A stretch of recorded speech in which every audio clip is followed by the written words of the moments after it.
the Florida Writer Podcast, a discussion about writing and other things. Hello, and welcome to another edition of the Florida Writer Podcast with your host, Alison Nissen. And today I am lucky enough to be with Dan Petrosini. Dan, welcome to the Florida Writer Podcast. Oh, it's great to be here, Alison. I'm really looking forward to chatting with you and your audience. Could you give us a 60-second elevator pitch about who you are and what you write? Well, I'm living in Southwest Florida. I call it home, not a snowbird. And I am a crime fiction writer. I settled into that genre probably about 20 years ago after doing a bunch of genre hopping, which didn't do much to build a reader base. So I now I'm in crime fiction, doing things like murder mysteries, and have a new series now in the thriller genre. And I'm pretty comfortable writing in that genre these days. All right. So what's the difference between writing about crime fiction and actually being part of law enforcement? Well, I mean, to effectively write about crime fiction, you have to be convincing, I should say, to effectively and be convincing in writing crime fiction, especially for argument's sake. I have a detective series, a police procedural, if you will, and you have to be accurate.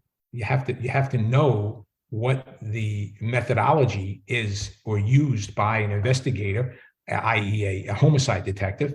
You have to have the right lingo down when you're doing it. I don't have a background in law enforcement. I have a ton of friends and many consultants, if you will, and who turned into friends that I've relied on over the past 20 or 25 years to make sure that my stories were true, rang true, if you will. So my hat's off to them for keeping me on the straight and narrow. And in fact, I usually acknowledge that in every book I've written in crime fiction, thanking the folks who kept me accurate, if you will. So, how do you find those people that are able to help you?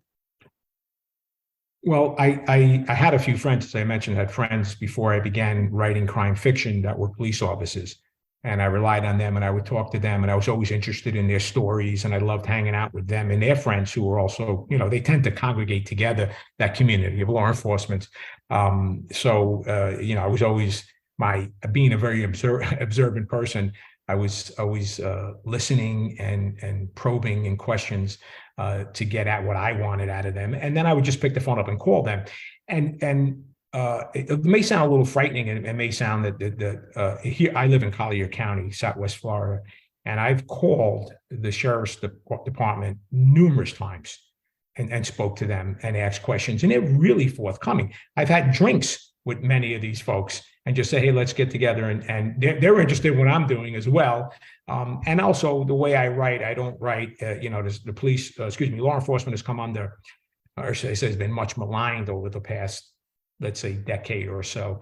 I have a favorable view of them. I'm not saying they're 100% the best guys on the planet, but 99% of them are really just regular guys trying to do a great job, regular women trying to do a great job. And I have a lot of respect for what they do in the situations that they're out there. And no matter what your view is on police, believe me, when you're in trouble, that's the first call you're going to make. So you can't have it both ways, folks. And so you've written a number of series, or is it like one main series? I have a very long series, which is set in Southwest Florida. That's 17 books in total.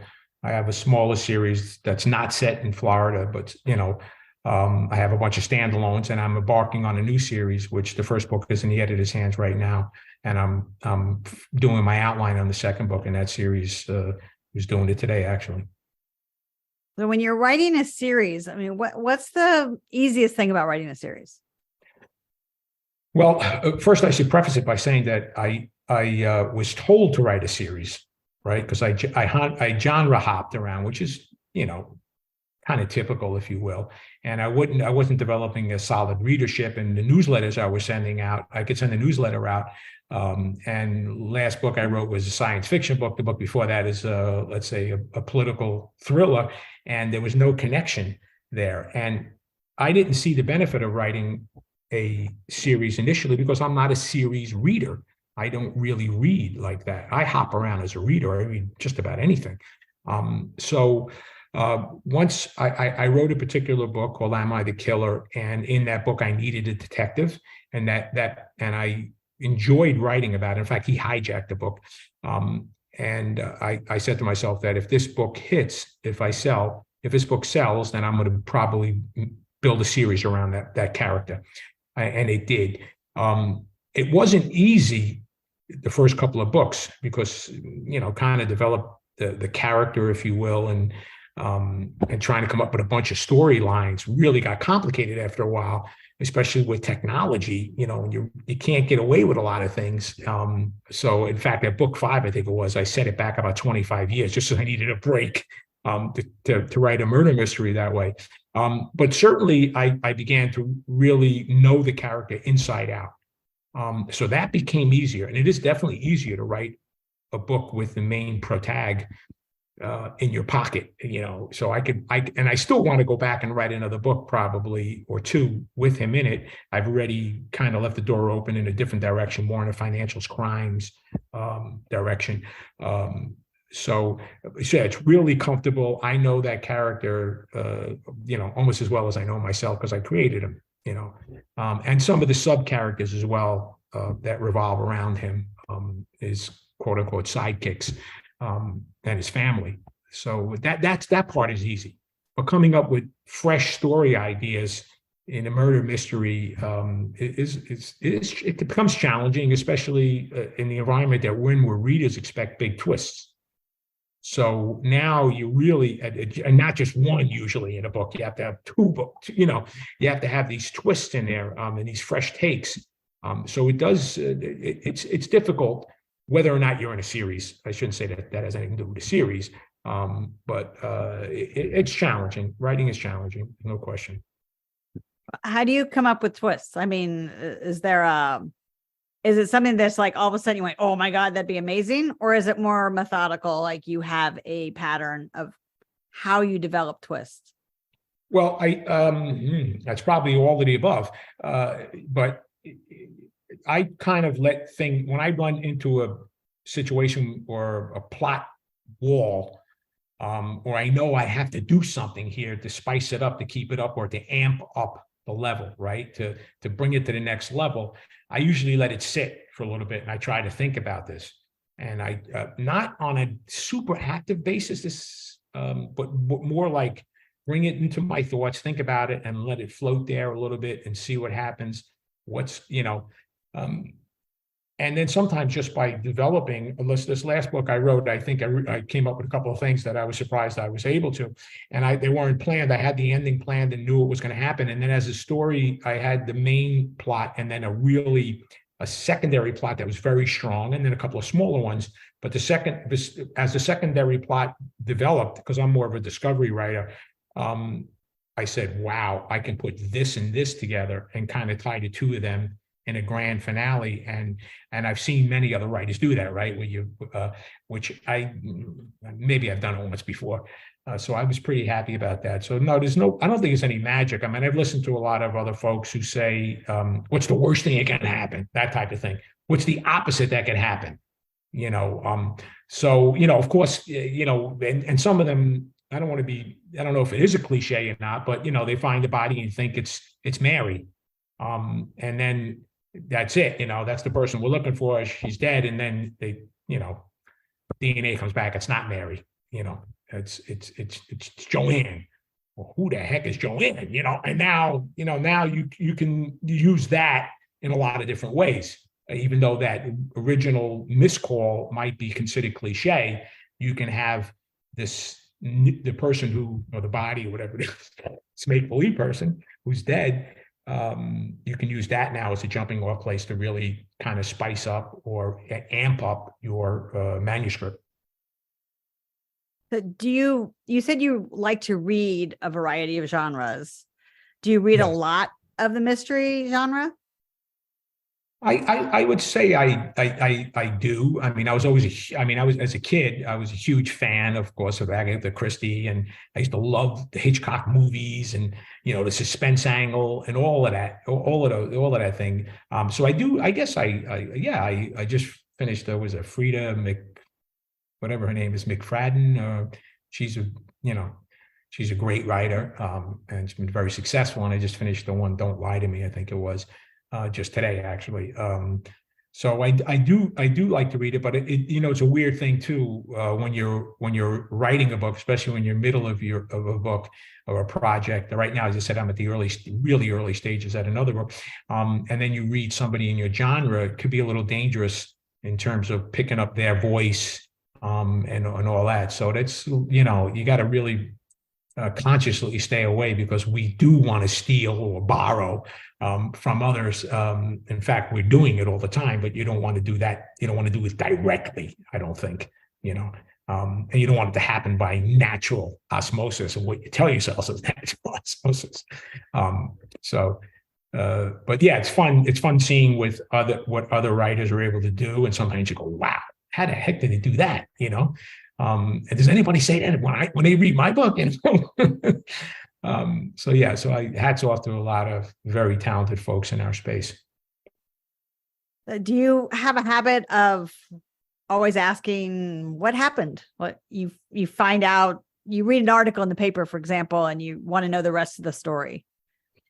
Oh, yeah. I mean, and my thing, I don't know if it's a peculiarity. It's not only do I want to know the rest of the story, I want to put that story in a what if situation, so this is what I always do.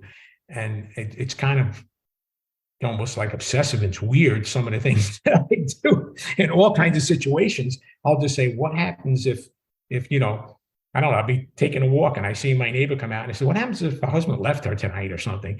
And then I'll go like, what would she do? And what would happen here? And what's that car in the driveway? What if that guy in the car? What if there's somebody in the house right now? And I'm just walking by, listening to a podcast. I do that all the time. I'll sit in an airport and somebody gets up and goes to get wherever they went. Maybe they went to the boys' room or they went to get a soda or a cup of coffee. And I go, what happens if that person never comes back? And then, I'm a what if guy. I do that, but I do it in a lot of ways. I do it all my life, even in my normal, non-creative part of my life, and just trying to be prepared for situations, especially when you're confronted, let's say, with a family problem or whatever it is, and you have to try to go like, wow, what's going to happen? What are the consequences? And kind of take that way to try to maybe, better prepare myself for an outcome that I may not be expecting.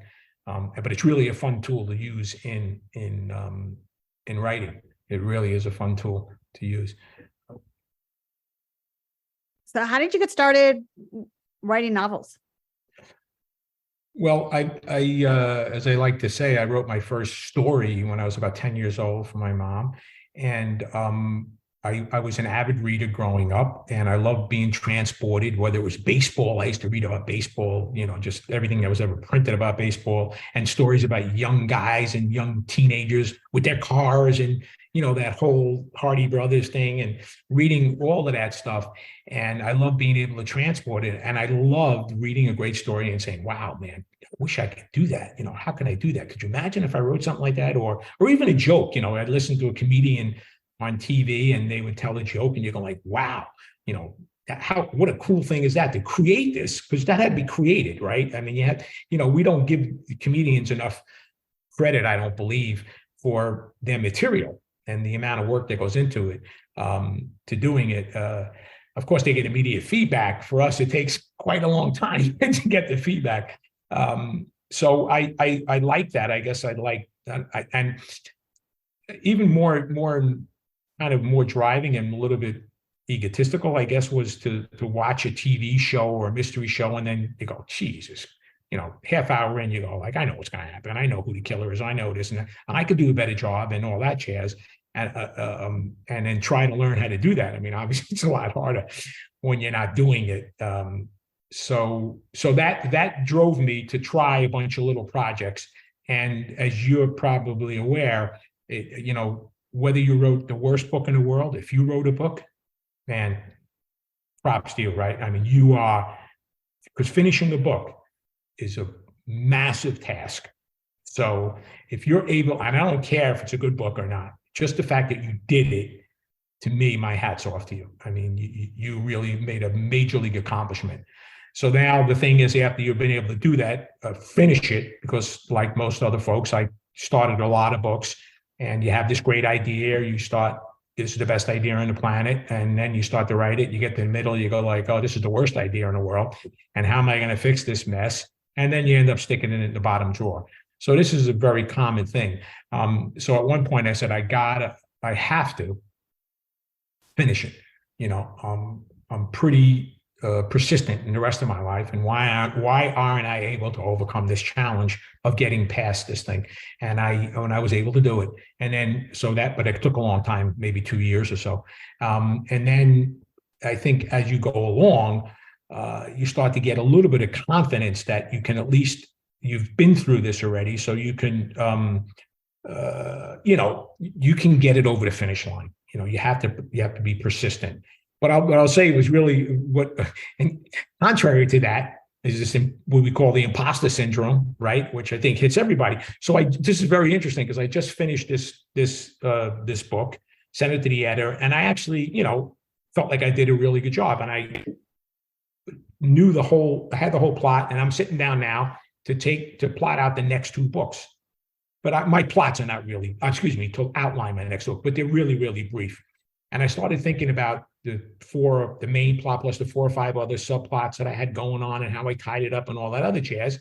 And then I have these things, and I write in Scrivener, I have these things in Scrivener, and I'm looking at them going, I can't do this as good as the last one. This is impossible. How am I going to do this? And I'm saying this to myself. And this is a guy who just told you I had the confidence to finish a book. And I'm going, I'm not going to be able to do this. It's just so weird how you get that feeling, even though you're able to, even you've done it, you feel like you were an imposter. You may have gotten lucky, if you will. So it's definitely happened. It's happening to me. So like even yesterday and today, when I sat down, because I write every day, when I sat down, I said, okay, let me put some stuff, let me see if I can get this, and then I kept on thinking, oh, this idea is not good enough, that idea is not good enough. And just saying, let me frame these things out a little bit. Let me put a little meat on the bone and see if more stuff will develop out of what I'm writing. So I'm feeling a little bit better, Yes, I totally know what you're saying. And I love that you're saying it takes confidence to write a book. And then you have to get over the imposter syndrome that you did it the first time, but now you have to do it again. Oh, no. Yeah, it's a very strange thing, that once, let's say the pat on the back only lasts for about a half hour, and because if you're taking it seriously, you have to move on to the next project. So when I move on to the next project, you go like, it's daunting again, and I don't know what the proper analogy is, but, somebody just finally made it to the top of Everest. And then they come back down and they look at the mountain, they go, oh my God, I got to do this again. It's maybe that's not the proper analogy, but it takes an enormous amount of work, an enormous amount of hours, complete dedication to write a novel, period.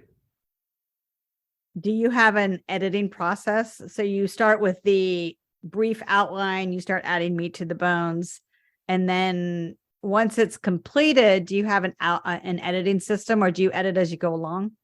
My current regime is to write a brief outline, and I usually, like in Scrivener, for argument's sake, I usually put a bunch of those index cards up with a couple of ideas for a few chapters, and gets me, let's say, 10 of them, and it kind of gets me the main theme or the main ideas, and then I start writing.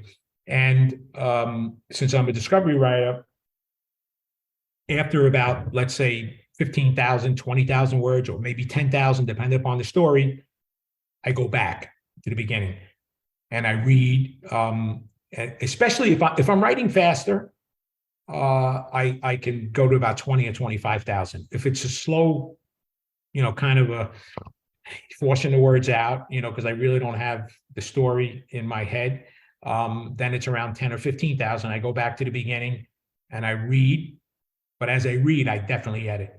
I'm editing like crazy as I read, cleaning it up, and putting some things in there and gives a character development, some traits or whatever it is, or maybe dropping hints, for things that come later, to make it more sense, to make the story be flow better or make more sense. And then when I get back to the beginning, when I get to the point where I finished the first time, I continue now, and then I go back again. But usually I go back all the way to the beginning again, and then I continue on. So usually in a story, let's say I usually come up with approximately 70,000, 80,000 words or something around that in the first draft. I've probably been through it about 4 times or something like that, as I was writing. Then I read the whole thing again, of course, and making a million other changes. But I don't really. Sometimes I like it because when I read it, I go like, "Wow, I don't remember that." It's so strange how it's strange. How could I not remember that? I read it 3 or 4 times. I wrote it, and you actually go, "Yeah, oh yeah, I remember that." Oh, I don't remember that. And so it's really good, and it helps keep it a little bit fresh in your head, and just continue the whole thing. And I usually do that probably. I should also say this: that as I'm writing, if I know there's a problem, that has to be resolved, something is not making sense, I write it down. I usually put a note in Scrivener, but it's better for me to write it in my little Moleskin and say, whatever it might be, a silly thing that, hey, this somebody just gave birth and you haven't dealt with that. Okay, where did that go? You gotta tie that end up. So and then when I go through the whole thing again after the manuscript is complete, then I usually tie those things up. And it usually takes me at least 3 passes at that point to go through the whole thing 3 times. And then I have any confidence to send it to the editor. And then hopefully, I got bated breath this time because on the police procedures, I pretty much had pretty clean manuscripts. So I knew that, there might be a problem here or there, but I have the thing pretty well told.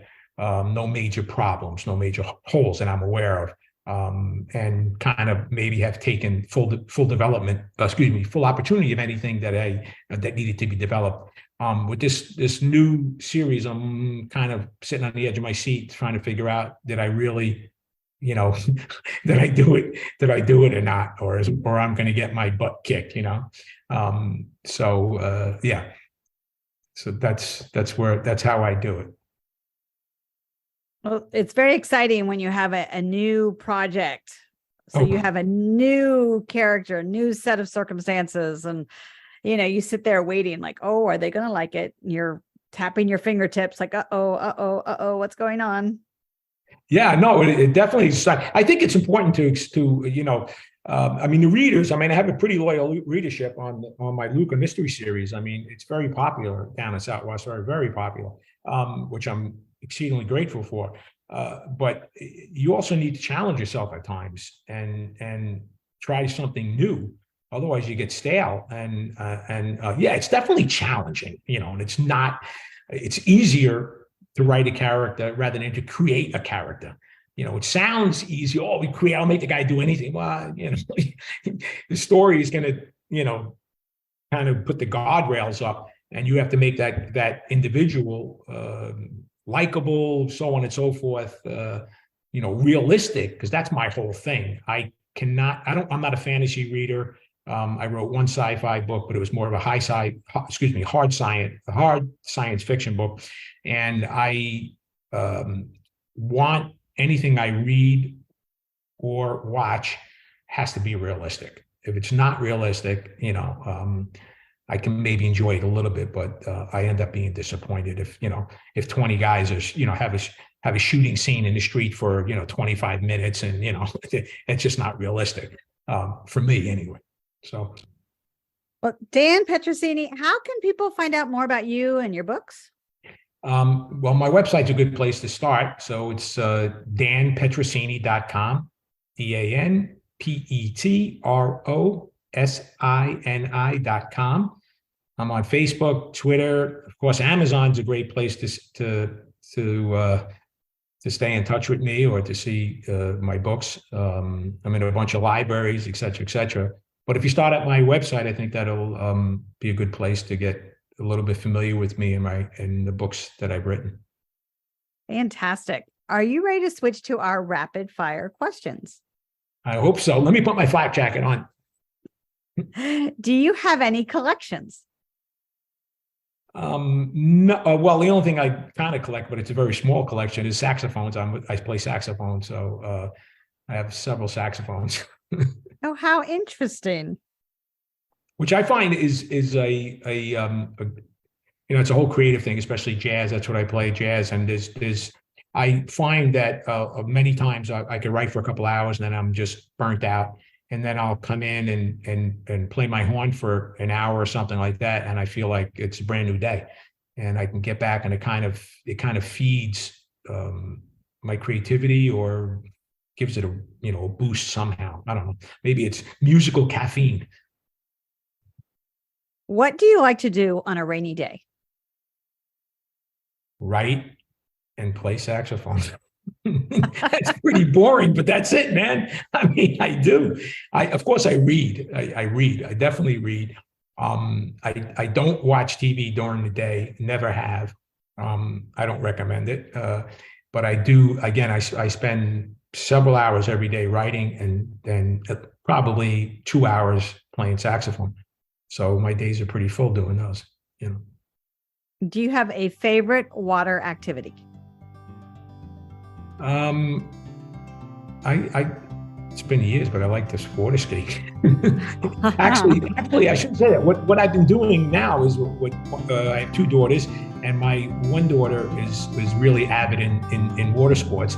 And actually, I can't believe I didn't think of this, but we've been doing a lot of paddleboarding, which is a lot of fun, especially down in Southwest Florida. There's great places and tons of water.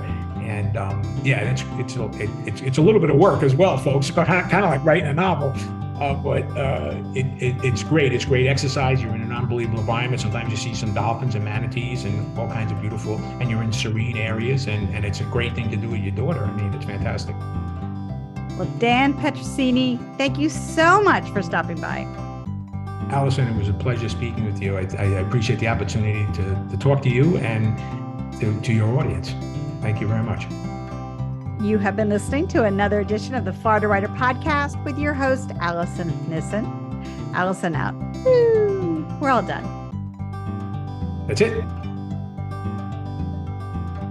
Dan Petrosini is a USA Today and Amazon bestseller who wrote his first story at the age of 10 and enjoys telling a story or joke. Dan gets his story ideas from exploring the question, what if? In almost every situation he finds himself, Dan starts exploring the what ifs or what happened. What if this person died, was hurt, or did something unusual or illegal? Dan's nonstop mind spin provides him with plenty of material to weave into interesting stories.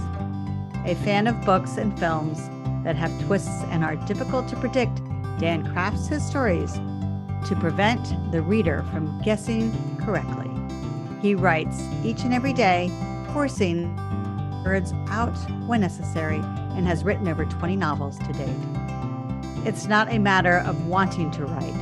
Dan simply has to write.